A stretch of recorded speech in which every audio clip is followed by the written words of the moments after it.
সবসময় একটা বিষয় আছে যে মুক্তিযুদ্ধ বললে সাধারণত আওয়ামী লীগকে বোঝায়। আওয়ামী লীগ সবসময় একটা কথা বলতো, আওয়ামী লীগ সভানেত্রী শেখ হাসিনা, যে আওয়ামী লীগ না থাকলে দেশে মুক্তিযুদ্ধ থাকবে না, আওয়ামী লীগ না থাকলে দেশে স্বাধীনতা থাকবে না, আওয়ামী লীগ না থাকলে দেশে স্থিতিশীলতা থাকবে না, আওয়ামী লীগ না থাকলে দেশে সংস্কৃতি থাকবে না। কথাটা কিন্তু গত 18 মাসে এই দেশের মানুষ হাড়ে হাড়ে টের পাইছে।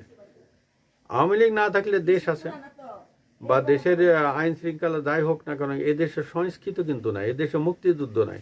মুক্তিযুদ্ধ সমস্ত জাদুঘরগুলো ভেঙে তছ নষ্ট করে দিছে এবং মুক্তিযুদ্ধের সমস্ত স্মৃতিচিহ্ন নিশানা এই বাংলাদেশে আর দ্বিতীয়টি নেই।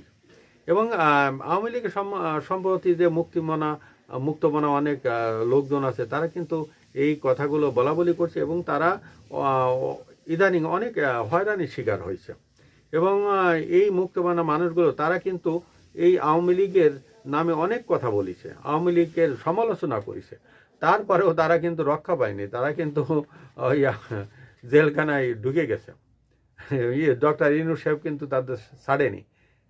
এই মুক্তমানা মানুষগুলোর ভিতরে যে একটা মুক্তিযুদ্ধের চেতনা ছিল, যেমন একসময় বিএনপির ফজলুর রহমান ছিলেন, তিনি আওয়ামী লীগ করতেন এবং আওয়ামী লীগ থেকে এক প্রকার একটা অপমানিত হয়ে তিনি রাজনীতি থেকে অবসর নিয়েছিলেন। পরে আবার কি মনে করে আবার তিনি বিএনপিতে আবার যোগদান করেছেন এবং এই ভদ্রলোক বিপুল ভোটের ব্যবধানে এই মুক্তমানা মানুষটি, এই মুক্তিযুদ্ধের মানুষটি বিএনপি থেকে পাশ করেছেন বিপুল ভোটে, বাংলাদেশের সব থেকে বেশি ভোটে পাশ করেছেন এই ফজলুর রহমান সাহেব। ওই এলাকার মানুষ তাকে এবার সন্তুষ্ট করে ছেড়ে দিয়েছে।